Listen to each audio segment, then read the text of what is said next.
Hey friends, welcome back to another episode of Reckless to Redeem. Today we are so excited because we have a special guest, which is Dustin Odom. It's What's Lizzie's up? husband.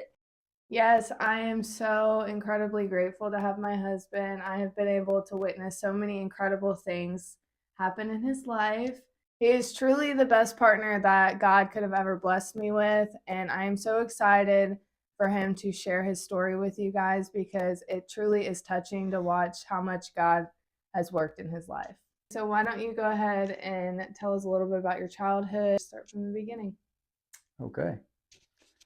Well, buckle up, because here we go. Well, first of all, I noticed in the last two of your videos, you both had blankets on. Where's my blanket?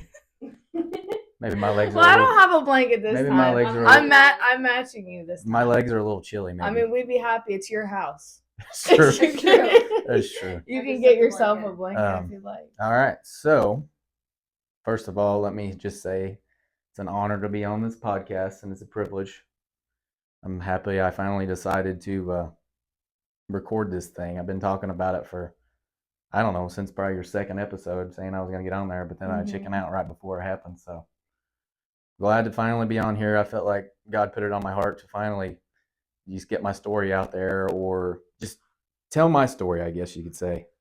Maybe other people enjoy it. Maybe it'll help them. You know, I need to get it off my chest, I guess you could say. So when I was a kid, I grew up southern Indiana, just outside Evansville in a town called Princeton. Pretty small town. Yeah, we grew up not very well, I guess you could say. Not really poor, but we didn't have a whole lot of money. So it made things pretty difficult at times. I can remember there was always food on the table for the most part. It may not be something you wanted to eat. It may have been the same thing you ate 3 nights before, but there was, something on the table to eat. So I'm grateful for that. I had a pretty normal childhood, really. We bounced around a little bit. I can remember, the earliest remember is living on the south side, not so good neighborhood. Drug dealers just on like everywhere. It was crazy. I didn't think about it before, but I mean, there was always somebody getting arrested for drugs. And I'm like, oh, that's nice. And I mean, my parents let me ride my bike around, but we knew all the neighbors and everything, so it was okay. I mean, my parents knew all the drug dealers and on the street, so we moved into a trailer park, and it wasn't any better. I mean, the trailer that we lived in, one night I remember the cops knocking on the door. I mean, like busting down the door, because I guess the person who lived there before was like a huge drug dealer, and they sold like cocaine. So yeah, this was like big time. How old were you? Oh man, like 6 or 7 maybe. That's scary to Yeah, it deal was with crazy. at It's crazy such an sitting back looking on it, surrounded by all that, and it never went away. Even to this day, it's still there. But I mean, we pretty well knew, or my parents knew a lot of them. So, my parents, I guess you could say, had a substance abuse problem my whole entire life. I didn't realize what it was for the longest time until I really got in my teens. Growing up, I didn't think anything about it. Some of the crazy stories. I mean, Dad, he drank. I vaguely remember my dad being an alcoholic. I don't think he was an alcoholic, maybe, but he drank. There was one night we were going to the gas station. He was getting me some candy cigars, and I remember those. you remember those? He got pulled over, and I knew my dad was drunk. And the cop knew he was drunk. He asked me if he was drinking. I said, no, my daddy hasn't been drinking. That's the only time I remember my dad, being drunk, I guess you could say. But that's sad that you were in that like position. Not only to like have to it's lie crazy like that I that, remember. but I knew what it was. being in such a dangerous situation in general. You being in You don't think about those things at the time, or Now I sit back and I'm like, that was kind of crazy. Yeah. So, I mean, like I said, we grew up not not very wealthy, but somehow my parents always pulled it out for Christmas. Christmas, we always had presents. Decent presents too that I can remember. And 4th of July, that was like my dad's favorite holiday. So that's why it's my favorite holiday. I don't know how that guy could pull out $1,000 worth of fireworks, but he did. So, grew up in Princeton, kind kind of into sports. I was decent, I guess. Baseball, wrestled, played football. Got pretty decent at wrestling, and I wanted to do like tournaments and stuff like that. But just remember not having the money to do it, and just sitting in the back of the car, throwing a fit and whining and crying because I want to do this and I just don't have the money. I didn't understand, money at the time, but now I do. So, I mean, you may do with what you had at the time. Could do the simple fact that my mom, for the most part that I can remember, was the breadwinner, which is not how it should be. Dad, he was bounced around from job to job that I can remember, always sick. He was a hypochondriac. He was always sick, so he couldn't go to work. So that was pretty well the childhood for the most part. And I think I was 6th grade. Yeah, somewhere around 6th grade. We moved to Oakland, which is pretty much where I grew up that I can remember for the most part. Moved in with my grandma. She had a big house in Oakland. We kind of moved in to help take care of her, I think, before she went to the nursing home, or help take care of the house. Mom had a good job, pretty good job, really, at the nursing home in HR. So, I mean, new school. I mean, yeah, it was only 20 minutes away from where I grew up, but it was a new school, new people. So I had to adapt to that. But I met a couple good friends that I'm still friends with to today. Not as close as I'd like to be, but I could still call them, and if I needed something, they would answer. So that's kind of when life really begins, is when I moved to Oakland. That's kind of when it got super crazy. I was 6th, 7th grade, and Dad wasn't working. One of the crazy stories I remember. So my dad would come get me out of school if he needed to have a pee test for a job.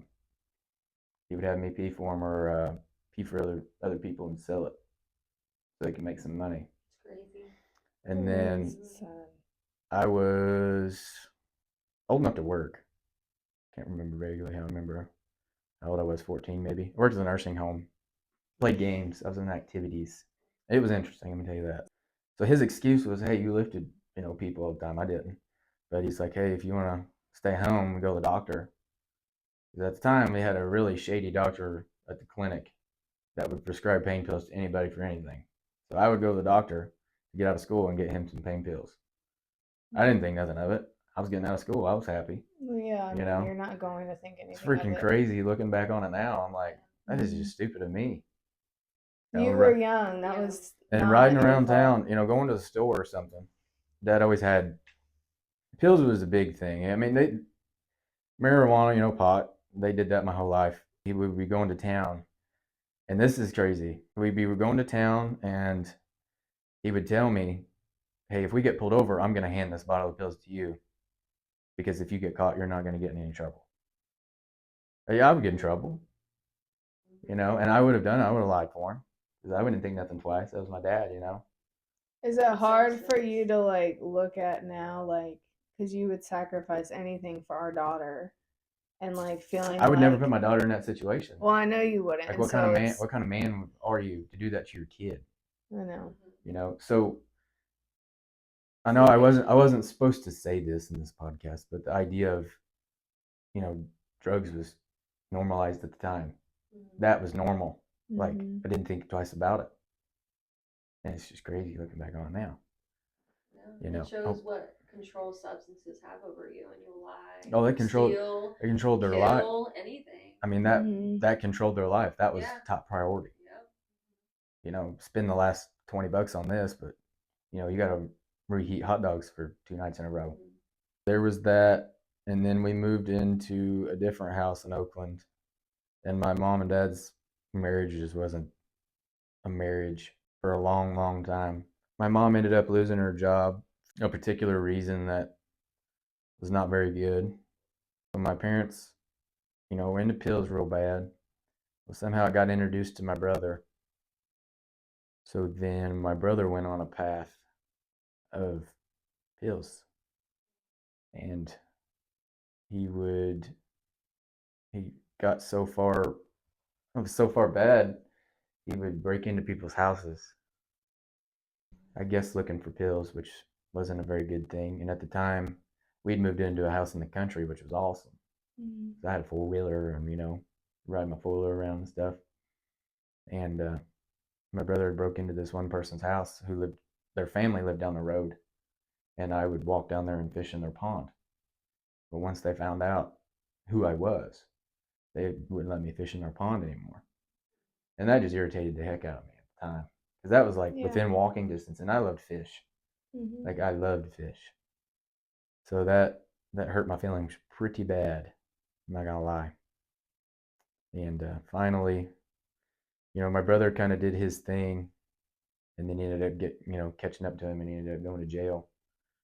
So then I was kind of by myself, without my brother.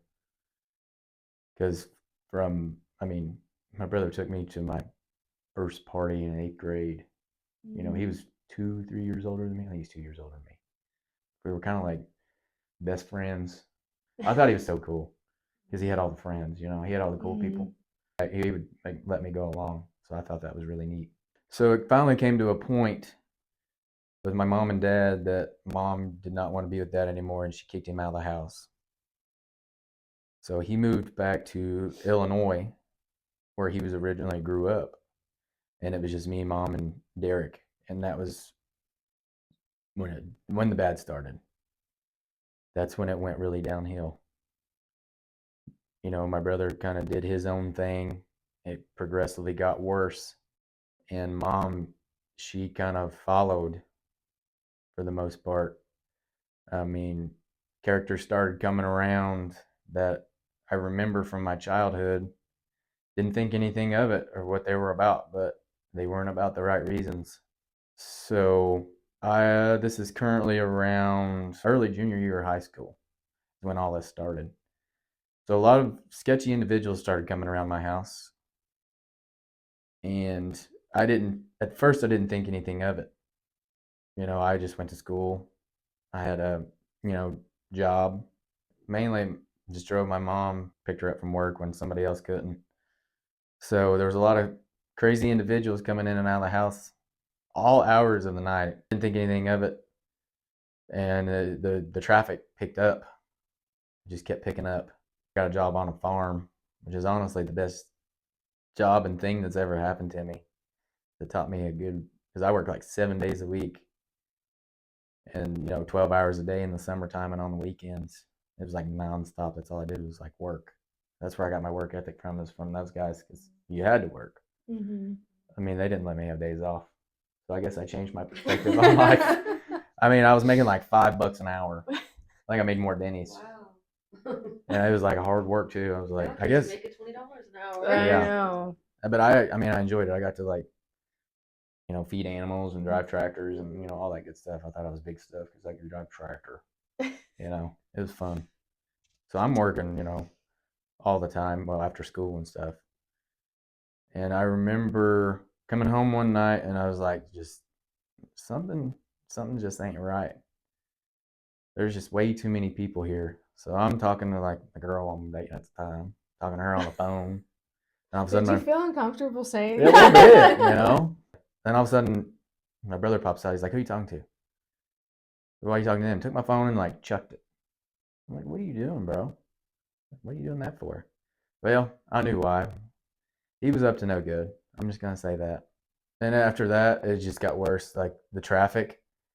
I worked most of the time, so when I would go to bed, I would sleep in the clothes I wanted to wear the next day with all my stuff on me, my wallet and my keys, anything valuable, because I did not trust anybody that was coming in and out of my house. That's right. Like, I just didn't, because come to find out, they were all strung out on drugs. There was just like all kinds of people. So I had to there was a lot of anxiety with that, having to have the people around and just not feeling very comfortable in my own house. There was one time that I even remember when I came home and saw I know the garage light was on. It was like 10 o'clock at night. I was like, this is weird. So I walk in there and there's just sketchy individuals in there making drugs in my garage. I was like, what in the world is going on? I didn't know what to think. I just went in the house, grabbed my gun, and I was going to shoot him. I was like, you're at my house. You ain't going to do that in my house. And, at the time, my mom stopped me. And, well, I know why she stopped me, because she was in on it. Everybody knew what was going on. And it's crazy looking back at it now. They were doing that like 3 feet from my bedroom, It's so dangerous too. I mean, those Here I am can going to blow school every up day, and going to work, all the time, working all the time, and you're just gonna do that right outside my bedroom window, Mhm. like nothing was happening. And after that, I mean, it just started going downhill. Utilities were getting shut off. I would help out with what I could. I made like $5 an hour. Mhm. I couldn't do much, but we tried to keep, things on, and it just got to a point where, the water was the first to get shut off. So then you just had to deal with it. I mean, you just go to the bathroom outside, I guess. And then the electricity got shut off. So then it was like, okay, electricity got shut off, and I think it was a few days later, maybe, that's when the house got raided by the cops. That's scary. My brother wasn't living there full time at the time, but he still had some stuff there, and there was just people had stuff there, and it got raided. And I had found things months prior, pipes, things like that, and I was like, oh, I'm gonna break them. And I'm telling these people this. They're like, oh yeah, you need to break them. Well, they were theirs. They knew they had more. Mhm. So I thought I was doing good by, breaking these things, but I wasn't. Finding, paraphernalia all over the house, just different types of paraphernalia. It was not safe. Yeah, the cops came, and I remember it was the day before my senior year of high school. So I had moved in with my grandpa a few days before because I'd been going to his house to take a shower every day because I worked on a farm. I worked on a hog and cow farm, so I smelled like pig poop every day. So I had to have a shower. So I'd go to my grandpa's and take a shower, and I finally just had to ask him. I said, Grandpa, there's no water, there's no electricity. Can I move in with you? And he said yes. So I slept on his couch. So it was the day before my senior year of high school. My house got raided by the cops. Found, you know, old propane tanks full of anhydrous pneumonia, everything you think you need to, cook meth in the house. And I remember going over right before school. It was like 7:30, and the house was taped up with hazard tape. It was like a hazardous team went in there, and because it was anhydrous pneumonia, it was just dangerous. You can't inhale any of that. And I'm just like, are you serious? And everybody had just kind of dispersed. My brother went to jail. He got charged with everything. And he ended up getting, I think he was 19 years old and got 15 and a half years in prison for that one. He had been to jail previous for just like 9 months for, breaking into people's houses, but he got 15 and a half years.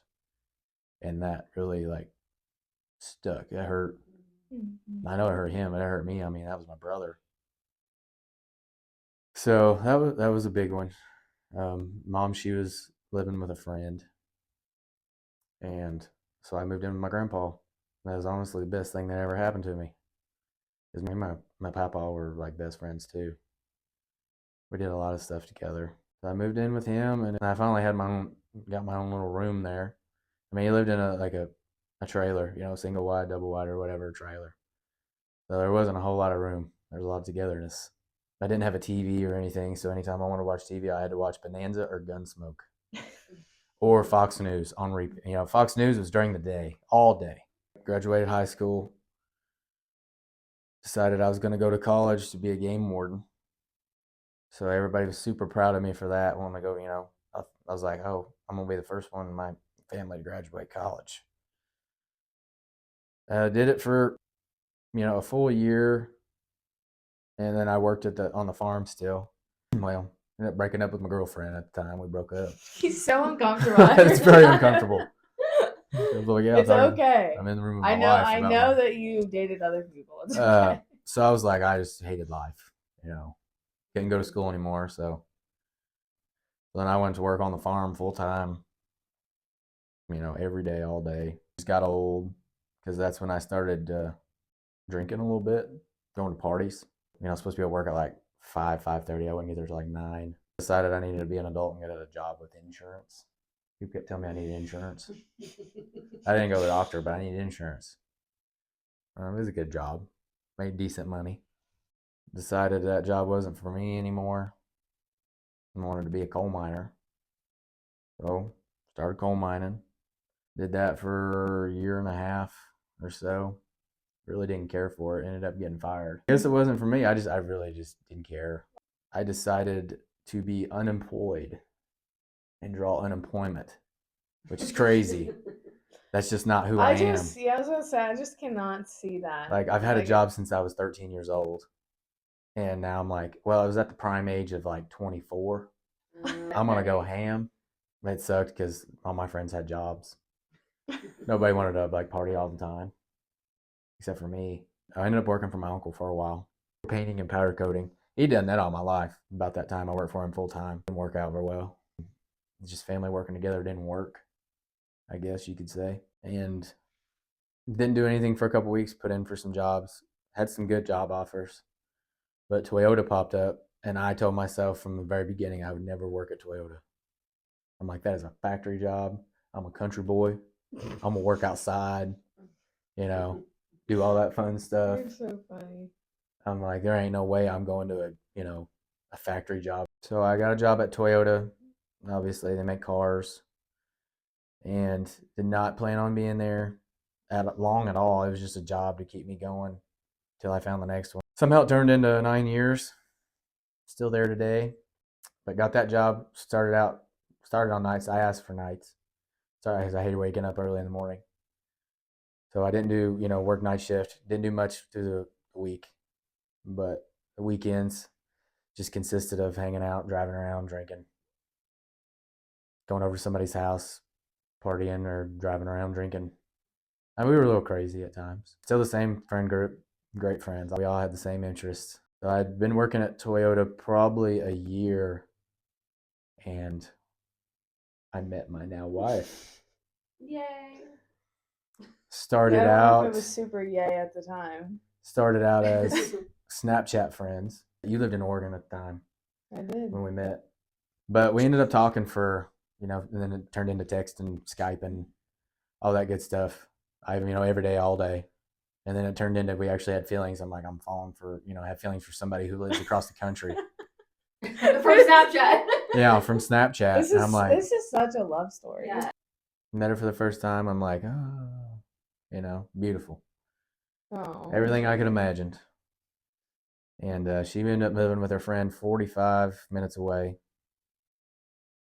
and made that trek for that week, pretty much every day.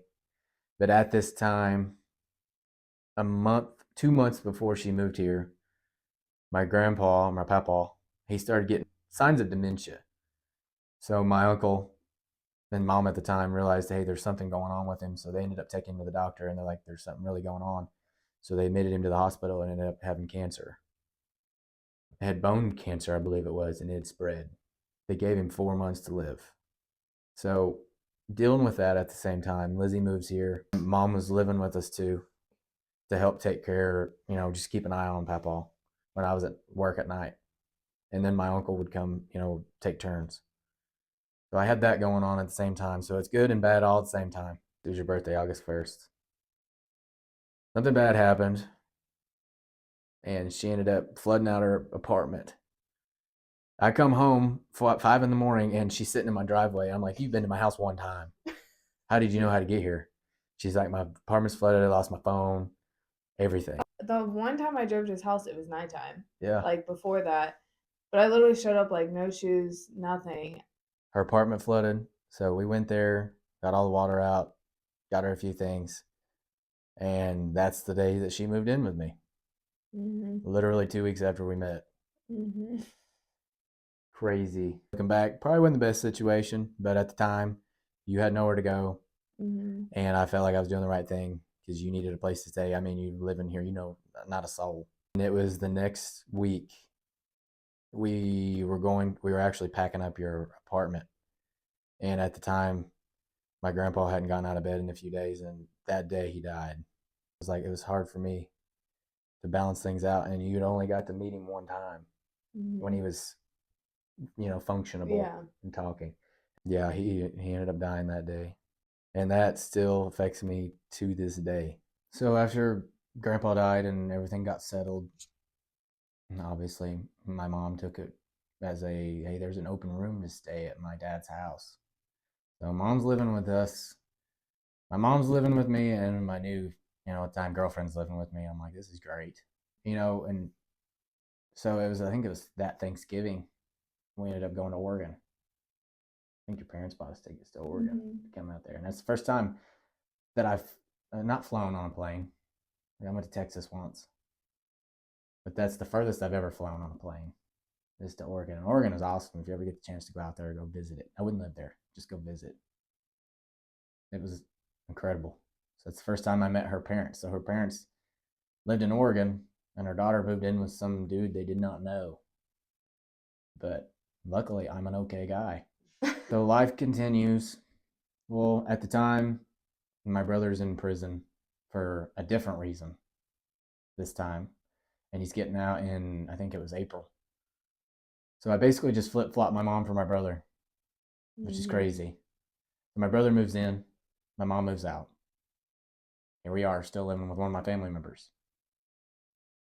And at the time, it's like my uncle was overseeing my grandpa's estate because we were still living in my grandpa's house. So since one more person moved up, the rent went up. So I'm paying the utilities and the rent. Finally, I go to get the utilities switched over in my name. And that's where I found out my parents, when I was a kid, used me and my brother's name on their utilities because they never paid their bills. So I had debt starting out from the very get-go that I had to pay off. I've heard of people doing that. Yeah, it wasn't just me. It was me and my brother. So I had to get that lined out. And at the time, we're trying to go figure out how I can get financing to buy this place. I mean, the trailer itself wasn't anything to brag about. It was falling. I mean, the floors were falling in. It was interesting. There was like plywood on the walls and stuff. I can't imagine, man, how you felt on that. I feel like you always felt like you didn't deserve better, and I felt like you deserved better than that. Like, I hadn't really think lived in much better, honestly. you I were mean, so attached to it because I feel like the It was my sentimental grandpa's. value, but I feel like your grandpa, I feel like would want it better for you too. Oh, he would burn it down. He told Yeah, me he would even burn you it had down. said, and that's the thing that I think I cracked up about is because you kept saying he hated that place, and I'm Yeah. like, if he hated it, then you need to I let think it he go liked the too. spot. He liked Yeah. the spot. It was a good spot, Yeah. but it just wasn't. It was like an ideal Great. spot. I had great neighbors. I hated giving up the neighbors, and the ones across the street, I ended up really liking them. And I had a pole barn, big old pole barn. Like, what kind of guy does not want a big old pole barn to put all his stuff in? I had a workshop, everything. I did not want to give that up. But the financing just didn't work out. For what was owed, I couldn't get a loan for it. It just wasn't worth it. So then I'm like, all right, well, I need to look at buying my first house. So we looked around, looked at a lot of houses, ended up buying this house in Spurgeon. It was an older house, but it was nice for your first house. It had an in-ground pool. So, of course, my family follows. My brother followed. It's crazy because at the time I had a deadline. I had to get out of the trailer, which shouldn't have been, but it was. The day came, my brother was nowhere to be found. He was actually took her car, said he wanted to borrow her car for something, and ended up going to Louisville, I think, hour and a half away. Didn't show up to help us move, which just irritated me. So luckily, my friends came over. We got it knocked out, got moved in. Just getting used to my own home. It's my first home. Got the utility situation lined out. Everything's in my name. Everything's kosher. And then my brother's living with me, and did not like some of the company he was bringing around. Didn't feel like they were up to any good. Still back into the old stuff he was in. So after my brother had got arrested while he was living with us when we moved, after that, it just caused a lot of issues with me and Lizzie. We fought a lot about my family because I did everything for my family. Whatever, anything they asked, I would help them because, at the time when Papa was still alive, Papa was the go-to guy. He helped everybody, never said no. And I kind of took that role. He lived with me money, give you a little bit of money. And she just said, you don't need to be doing that. They need to, kind of figure it out on their own. So it caused a lot of issues in our relationship. Not only did my family cause us a lot of issues, but the alcohol with Lizzie's drinking, because she never could just drink a few and be content. She had to go ham. I mean, I was kind of the same way. And, just like with Ashley coming in town, I hated it when you came in town. Yeah. I had anxiety so much because you guys were nuts. We just wanted to get Yeah, drunk, and that's all we cared about. Yeah. And it just gave me anxiety, and it just caused issues. And, just thinking back with the alcohol thing, I mean, we had busted out window in our house because Lizzie busted out with a broom. I'm And not like It's life before Christ. Don't judge us. it's not all, I mean, I'm not innocent at all. I also kicked Dustin out because he was so drunk one time, and I was driving him home. Surprisingly, I was sober. That's like really It was shocking. New Year's Eve. Yeah, no, we were at a party. Surprisingly, I was sober. I mean, that like rarely ever happened. He was so trashed that like they were like he's got to go. Like it's bad. He was trying to flip the table. No, I was going to clean it off first. But I just wanted to flip it.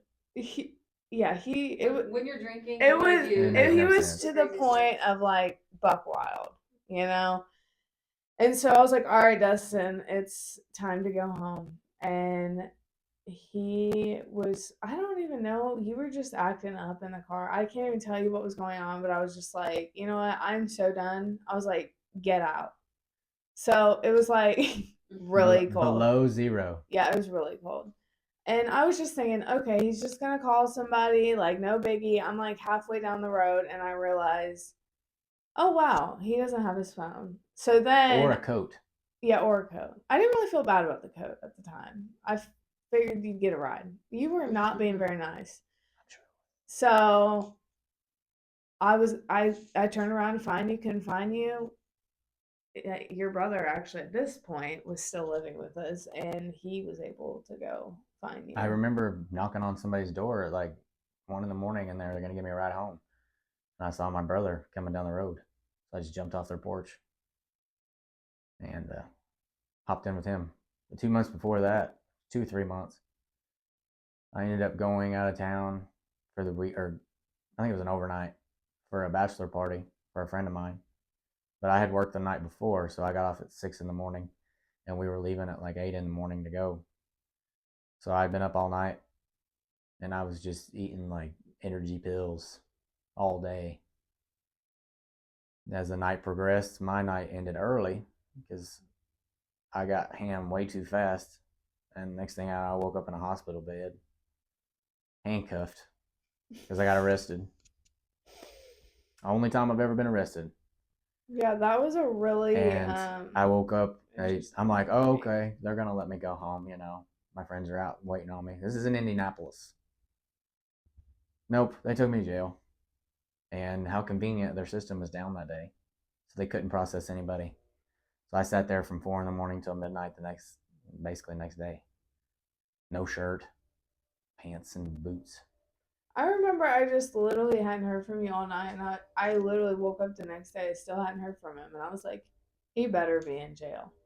Like that, yeah. Not thinking you were actually going to be in jail, and come to find out you were actually in jail. My friends stuck around for a while and tried to get me out, but they weren't processing anybody, so they couldn't let me out. And luckily, my neighbor, her daughter lived in that town, and she was waiting on me. They just let me go. I had no wallet, like nothing, no phone, no wallet. I gave it to the people I was with before I got arrested, I guess. I don't remember. And she was waiting on me, so I went to her place and went to sleep, and Lizzie drove 3 hours at like midnight to come get me. 3 hours back. Mm-hmm. So after that, I was like, okay, this alcohol thing's kind of crazy, because I had numerous bad instances with it beforehand, like embarrassing, like just embarrassing. And I mean, that was one good thing about my brother. When I went through a phase of I was drinking every weekend, really pretty heavily, I would always call him, and he'd always come get me. Mm-hmm. So he drove like 2 hours in the middle of the night one night to come get me, and I didn't even come out of the house. He turned around and went back home. So if you do watch this, thank you for that. I don't know if I ever thanked you. So thank you for that. And all the headache you caused me. But you were there for me. So, and you've always been there. So after that, I realized the alcohol thing kind of needed to slow down a little bit. I had one more instance when a friend of mine got married, and Lizzie wasn't even there. She wasn't drinking that night, and she came and got me, and a mirror got broken, and I ended up passing out in my side-by-side in the garage. Don't remember that either. So I don't remember that one. that was, yeah. You know? Oh, are you Driving down Highway Oh, 64. You're talking about the Yeah. time you were I was there. there. Oh, okay. I was like, whose wedding? He told me to leave. And it was like midnight. Yeah, well, Ashley, you left the oven on. I Just didn't. driving down the road, just a gun hanging out the window. Yeah, firing it was off terrible. my gun. Yeah, it was Yeah. a bad deal. So that was kind of like, because I was violent on that one, breaking a mirror with a champagne bottle. I remember just from, I think you told me, the mirror was broken. So after that, I was like, okay, the alcohol thing needs to stop. So I kind of stopped really drinking for the most part on that day. And mainly just, I didn't want to do it anymore. And a lot of it was because you drank so much. I When we know. would I go- didn't really give you the opportunity to drink. When we really. went out, and socialized and hung out with friends, somebody had to drive us home. So I played that role, and I just kind of stopped drinking. And everybody accepted it. Nobody really pushed me to drink anymore. Oh, I did. Well, yeah. I'll admit that all day. Don't be lame. Drink with me. I know, and I literally think about it now. I'm like, who says that? An alcoholic. Yeah. Well, exactly. I just wanted to make sure we had I like to go home. I don't want to be in my house at the end of the night, so I want to make sure we had a ride home. So that's what I did. And, several months went by, and I was thinking about, proposing. And, I talked to her dad. I obviously asked her dad for permission. And I'm like, I'm a little hesitant because she kind of has a drinking problem, and it gets on my nerves sometimes. So I was a little reluctant, but they ended up, so it was Garden of the Gods, which is in Illinois, Shawnee National Forest. It was actually the first little road trip, I guess you could say, we took when you first moved here. So that's where I wanted to propose. So I took her there, and I proposed. And here we are. We're planning a wedding. I started a new job at work, like that next Monday.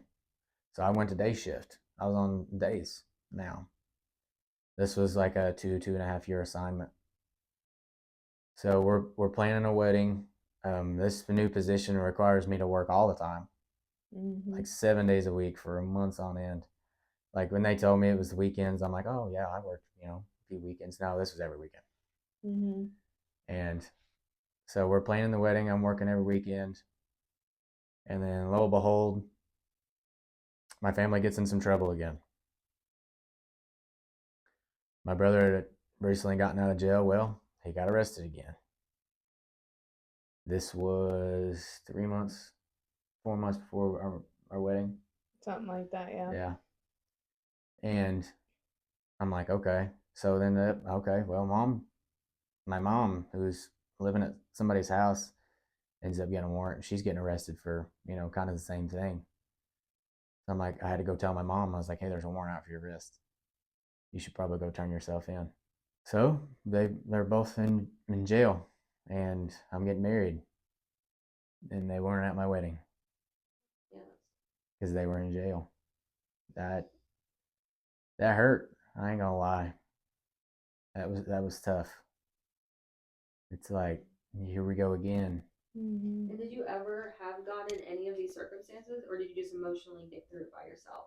Like, did you ever try to pray or? No pray. I had it one time. Hard?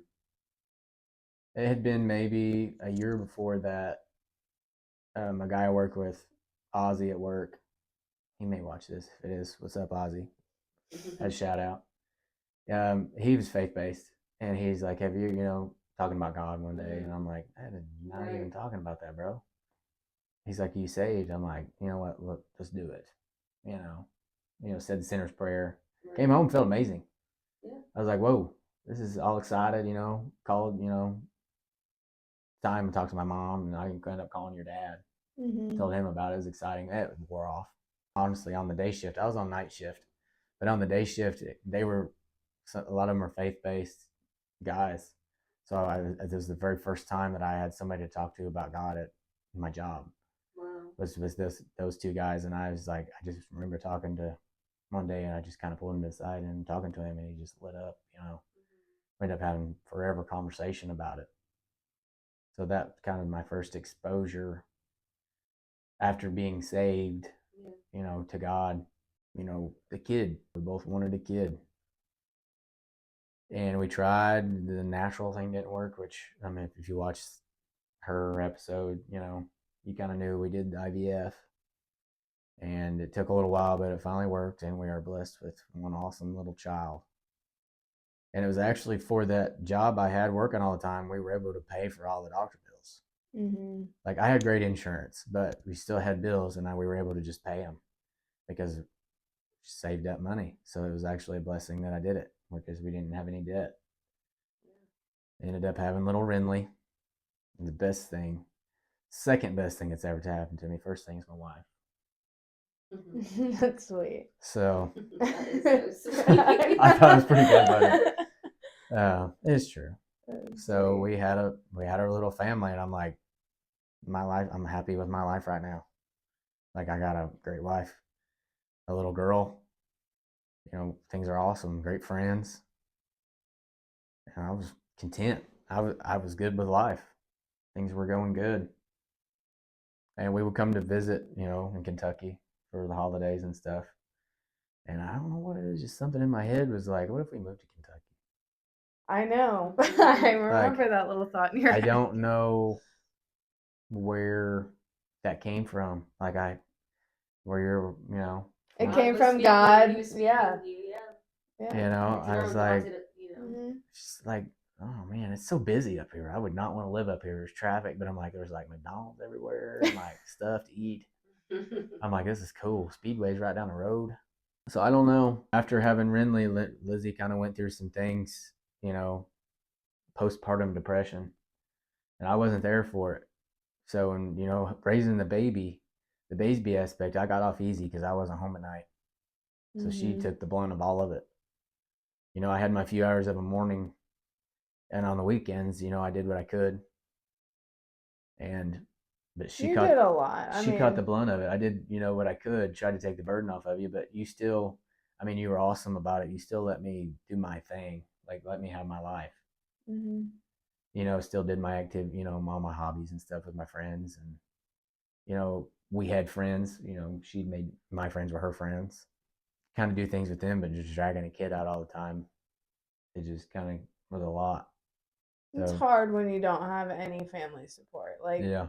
when people say you need a village when you have a kid, you do, for sure. And at the time, my family wasn't there. Right before Renly was born, they ended up letting my mom out of jail because of COVID. They just let her out one day and said, "You're free." So she was living with my uncle at the time, and she ended up getting in some trouble and had some drugs on her. And I'm like, you got to get your stuff straight or you're not going to see your granddaughter. Like, and right before Renly was born, she got in an accident and she had drugs on her in her system.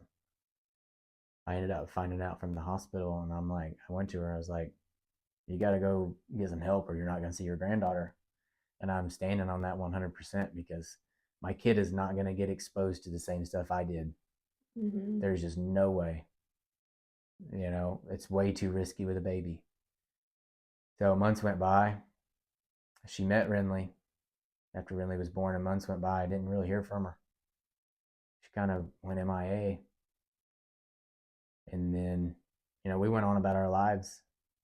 And she ended up going to a 30-day rehab, which didn't help, I don't think, in my opinion. And went to sober living. But at the time, we're just kind of doing our own thing. you go so long without your family, my life moves on. You know, it's sad to say, but I got so used to him not being there. And I hate to say it. I don't want to hurt anybody's feelings by saying that, but you know, my life continued. I had to go, you know, function on. You loved yourself more than to deal with it any longer. But I mean, it still caused issues in my marriage at the time. Just I wanted, because that was my mom and you know my brother, and it was causing. I wanted to see my daughter. It is so hard because I think logically, and you're thinking because they're your family. Emotionally. Yeah, and I you think everybody can love them. change. That's how I am. I love Everybody's them changed. too, but it's always going to be a different connection. You Yeah. know, they're your blood. So there's a lot of things going on with the families, and you know we should be excited. We're having have a kid.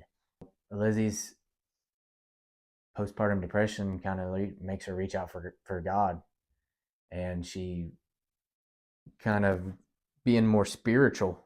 So at this time, Lizzie's found God pretty much, and she's like completely did like a 180 with her life. My life stayed the same, but her life completely flipped for Jesus, and I'm like, no, like, Literally. no, you're not like listening to the same, like we would go to Walmart or something, we listen to trap music, you know. I don't even listen to that music, but I like occasionally. And she's not. I'm like, I remember one night just getting completely irritated and just left and like called her dad, because I called her dad for everything. I'm like, What did my dad say? I'm like, your daughter has changed so much and I don't like it. And he's like, she's changing for the better. He's like, get on, you know, get used to it, because this is the way she needs to be. So at this time, we really started looking for churches, and we found one. Worship music was good, and the preacher was good, and it just seemed like a good environment. So we started going pretty regularly on, you know, every Sunday, and it was awesome. So there we were, you know. I finally just accepted the fact that my wife has changed. She's faith based now. I can live my life how I want to live. She's going to live her life how she wants to live. Mm-hmm. I'm not going to hold it against her. I didn't really drink at the time, so I don't know what the issue was. You know, I respect you for going to church with her. I was trying. Yeah. Like You were the seed trying. was planted. So I don't know how long it took. Guess it would have been last Christmas before last. So we'd been going to church. Not much has changed. Still on night shift. You know, loving what I'm doing. You know, this last role I was in, it was awesome. You could not have asked for a better job, honestly. I had no boss over me on nights. Like I was pretty much my own boss for the most part. I loved the guys I worked with, loved what I did, worked with my hands, built things. I worked there for a while and did so many different things. I'd made a really good name for myself because I was a hard worker and I was dependable. You know, that molded me into this, to being a hard worker. You know, I don't know how I steered clear of the drugs. No, you had a lot of odds against you. Yeah, I mean, they were there, and I could have went this way, but I know how it got. yeah, and Your purpose was bigger than. we're leading there. And I think my brother, just looking back at my brother's past, I learned from his mistakes. Mm-hmm. And I remember him telling me, he's like, just don't do drugs. Don't. And I listened to my brother at the time. I was young. So I'm loving my job, loving the people I work with. Something in my head is like, move to Kentucky. We're visiting for Christmas, and I'm thinking about it. And then it's like, once I mentioned it, she grabbed it. And she grabbed it too. Like, and your parents grabbed it. Did we have our podcast by then? Yeah. We were about to. Oh, it was, okay. yeah, we were about to. She had it in her head, well, this is the time you guys started your podcast. Mm-hmm. So you were doing your podcast virtually. Lizzie lived in Indiana, Ashley lived in Kentucky. I told her with this podcast, I just had a feeling about it. I said, whatever you need, get it. It's definitely something God. That's a part of being a man, is being the provider. Amen. Yeah. So I love that, babe. So I had put the idea of moving to Kentucky in your head, Mm-hmm. and you were not going to let it go. No, I was not. And that started a new round of fights. Lots and lots of fights. I don't even just thinking about it, how much we fought about that. Very heated ones. Very heated. But I did try to take God's advice, simmer down, and let Him work it out with you. I thought about it all the time. I know you constantly. But I was more holding on to the selfish things for me. Yeah. Like, I'm comfortable in my hometown. Yeah. Like, I moved to Kentucky. Where am I going to hunt at? Where am I Mhm. going to fish at? Where am I going to drive my side-by-side around at? Mhm. Like, what am I going to do all these things? That's just not fair. Like, you're going to have your family. You're going to have your friend. I'm not going to have nobody. So that's just not fair. I'm not doing it. Mhm. You know? I'd have to start all over. I'm not doing that. I'm not moving in with your parents. Like, why would I want to do that? I have my own home, you know? No offense Well, to you're not in Sharon. control anymore. Exactly. So I've been praying about it, and a little bit of nagging wife about it. Mhm. A little bit. We made the decision to move to Kentucky. First off, I said, hey, let's see if there's they have a Toyota plant in Kentucky, which was an hour away from where her parents lived. I said, let's just see if it works out. Yeah, like, it's funny though, but you were like, it's probably not going. It's probably not going to work out because at the time, my position, I was a team leader. So I'm like, it ain't going to work out. So I had already, it's gonna work out. like, we would already planned on, Exactly. we'd already planned on moving. So I was already looking at a job at the airport with where her dad works, which I'd been cool with. It's a neat place. Well, lo and behold, the transfer gets accepted. I'm like, crap. It gets accepted. Not only did it get accepted, I keep my same position, my same seniority, my same pay, everything. It's like they just picked me up and put me here in a different department though. And he's still trying to say, which never happens. It's not God. And that never happens. And it's funny. I'll say it now. So at I don't know, 3 months after we moved here and I started, I went out to McDonald's after work with a group of people, and they asked me if I was an undercover boss because they said people just don't transfer into that department from as a team leader and keep everything. That just doesn't happen. I'm like, no, I'm not an undercover boss. I mean, you just got the boss leading your life. I was just like, and I was true. like, I guess this is unheard of, I'm like, I didn't know what to say. God's miracles. Mm-hmm. So the transfer went through. So here we are. We are planning on moving to Kentucky, and I have to break the news to my family and friends, and they didn't take it very well at first. At the end of the day, they knew I was doing it for my family. Mm-hmm. And I had to put myself aside and think about my family, think about my wife and my daughter. They weren't thriving anymore. Like, I want opportunities for my daughter. There wasn't much opportunity back home. It was so small. So a lot of praying about it, and it worked out. So, and the transfer went through, and here we go. Mm-hmm. So we're moving in with her parents, Lizzie's parents. Interesting. Thank you, Tim and Sharon, for allowing us to live with you. I know it wasn't easy on any of us, honestly. We invaded your space. So we ended up putting our house on the market. I'm very nervous about it. It was a nice home. We had made some improvements, but it was an older house. We ended up making some money off of it. Mm-hmm. So had 9 offers by the end of the day. We literally thought we were going to struggle. Yeah, I to definitely sell it, and God's like, it was such a you just wait. small town, small town. Nobody just wasn't much around. Yeah. So yeah, we're moving, and still I was a little hesitant because I'm like, my hometown. It's like where I grew up. I had everything there. Put it all to the side. I was like, I gotta. So we move in with her parents, and started my new job. Second day, was already ready to pack my bag and go back home. Huge fight. Yeah, it was fun. And I'm not gonna say it's been great since then. Moving to a different department has had its challenges. I'm super grateful for the opportunity, but sometimes I'm like, what are you doing with me here? Totally different than what I used to do. But Now that I look on it, God doesn't want me to be comfortable. Mm-mm. He's like, that when you get comfortable, that's when you get content and you're not seeking me. Mm-hmm. So that's what I really think he's doing with me. So we get there, they put me in where I'm going. I'm trying to learn things. I mean, I've been there 7 months. I'm still trying to figure it out. But we ended up buying a home here, about halfway in between where we were living and where I work. And a really nice home. First time living in a subdivision. I guess you'd call this a subdivision, wouldn't you? Mm-hmm. It's like a small subdivision. So I have neighbors now that are close to me. It's different. It's been adapting, but I love the house I live in now. It's a perfect home for me and my family and Ashley. And for our podcast. yeah. Yeah, she has it is she has a podcast room, I guess you could say, with Yeah. like fake plants and stuff. Yeah, you don't have to mess it Oh, up. sorry.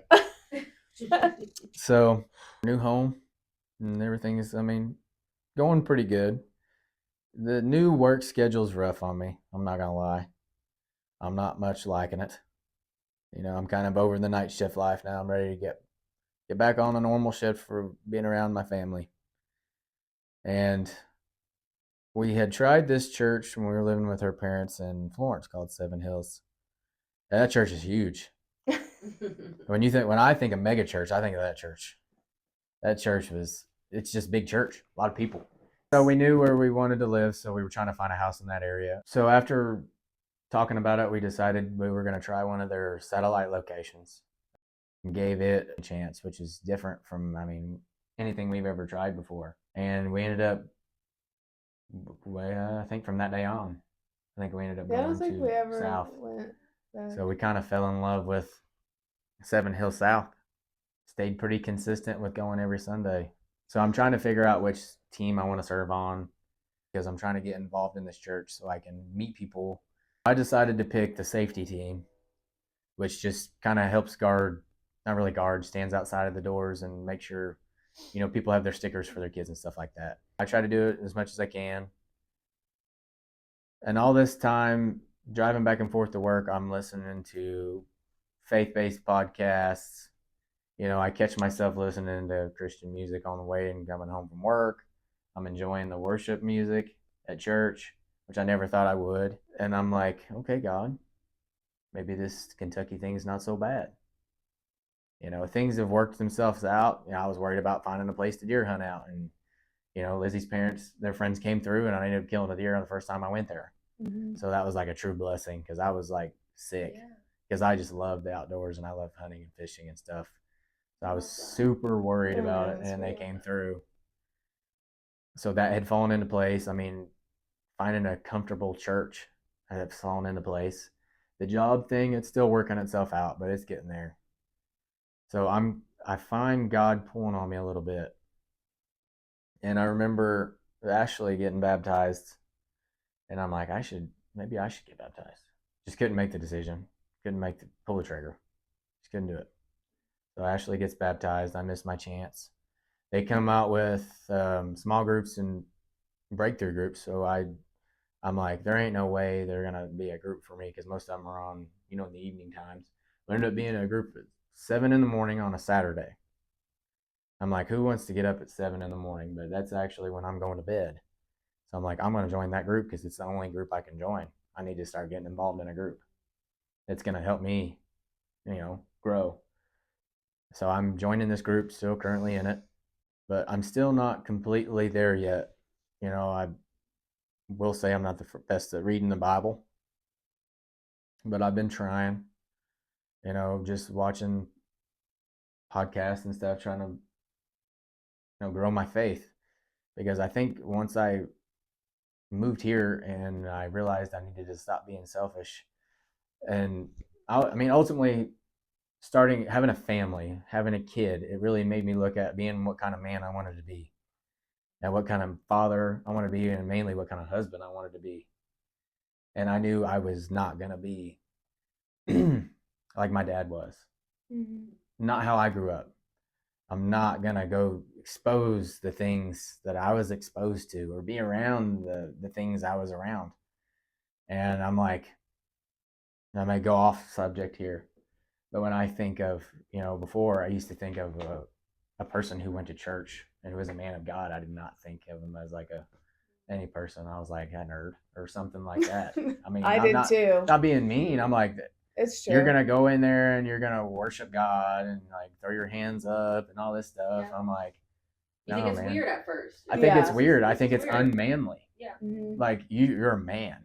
You should do things with Mhm. your hands and like shoot guns and like hunt and fish and stuff like this. Is how I'm looking at manly men. But I had it all wrong. Mhm. Like a man who follows God is more manly than the manliest man out there. You Mhm. know, Yep. a man who puts his wife first and leads his family to Christ is the manliest man it can be. Mhm. There's plenty of manly men who do it both, but it's not about what you do or how you look at it. It's about just doing the right thing for your family. Ultimately, setting the example for your child. Like I wanted to set the example for my daughter. I wanted somebody, like I know my wife's proud of me Very for proud the of things you. I've done, but I wanted her to be proud of me for this. This is the direction I knew even before we moved here, this is the direction I needed to go. I couldn't get there. A lot of people are proud of you. Mhm. And A lot of people. and I don't take it very well. Mm-hmm. Like I don't take compliments well. Yeah. I don't take people, I mean, just like your parents. They've always helped us. Like when we Mhm. needed it without asking. Yeah. I never accepted it well. Yeah. No, you we're just didn't. not having. I'm used to Yeah. I'm the, if I want something I get it from me, I have to rely on me. I don't feel like I needed you to do these things for me, but now it took me a long time to accept it, but that's just a person who follows God, that's how they are. Mm-hmm. It's taken me a while to realize that. So I've had to really sit and think about what kind of man I wanted to be. This is the man I want to be. Yeah. Made my mind up. And I mean, I'm going to tell this story. I wasn't going to, but I always told myself if I was ever, get baptized, I was going to go to Louisiana. I was going to get baptized by Phil Robertson. I love Duck Commander and all that stuff. And I read his books. Mm-hmm. That kind of like put the little faith in me a little bit. I'd read about him. And I'm like, oh, yeah, I'm going to Louisiana. Well, okay, Dustin, let's be realistic here. I mean, the whole baptism thing has been on my mind for a long time, ever since you got baptized, when we were on vacation. I'd catch myself, driving to work, listening to Christian music, just getting emotional. When I think about baptism, I'm like, okay, God, you're pulling on my heart. Like, do I need to do this? Do I need to do this? But, you know me, I can never decide on anything. Like, I have a hard time making decisions on certain things.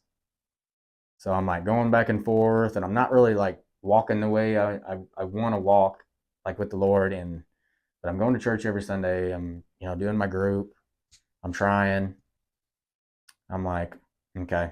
So I talked to our pastor. He let me know it was going to be April, after the Easter service. Today was the day I got baptized. Yay! Yes.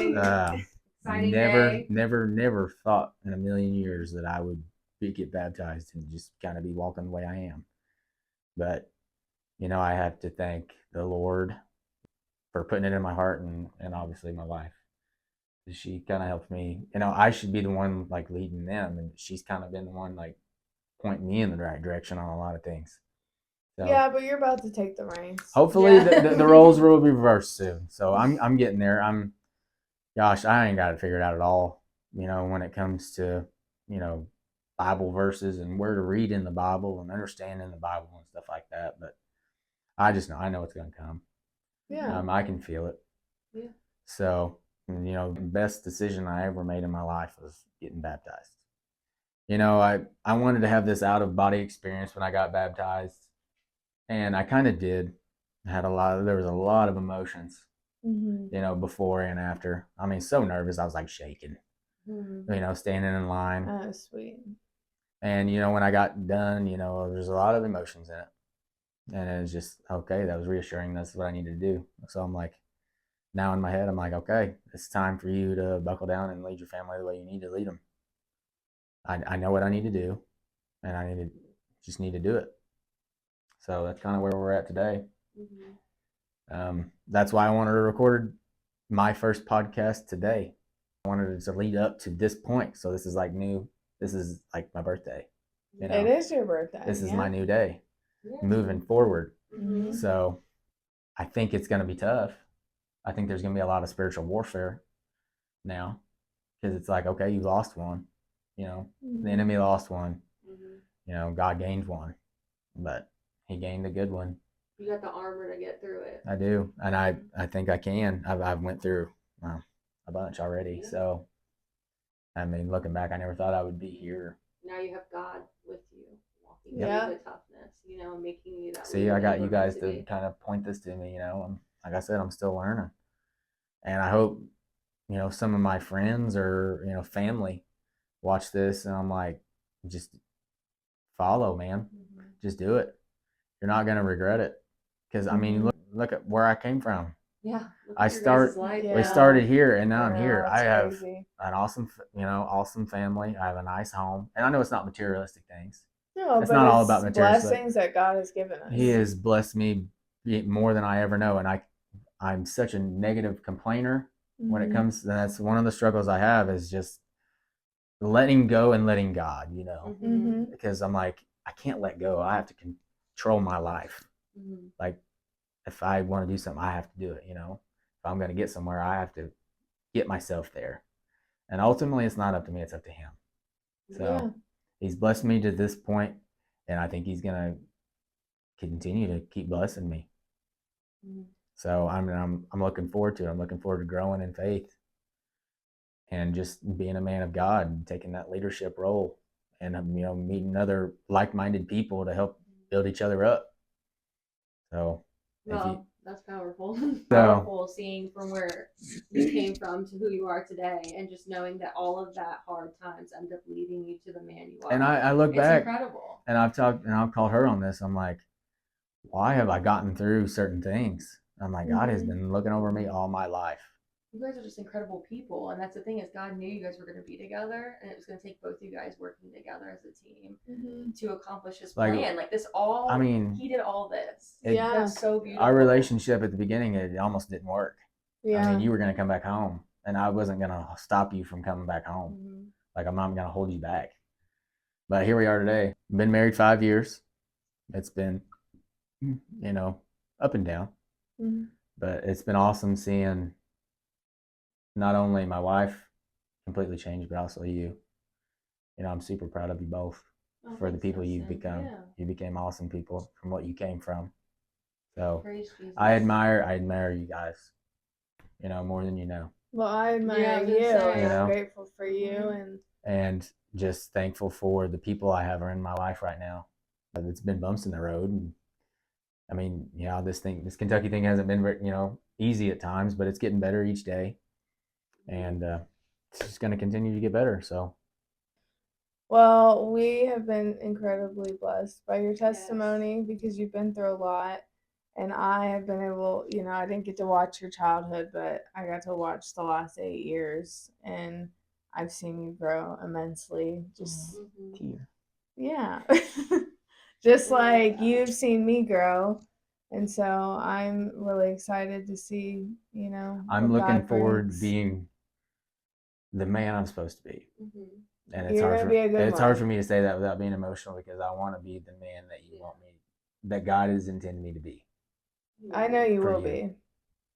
You know, just being a great husband to you and a great father to Bentley. Well, you're That's- just gonna make me cry. That's I my, know. I'm over here like I just love you guys. You guys are just so I'm like, great. This I is can- just my I can work- family.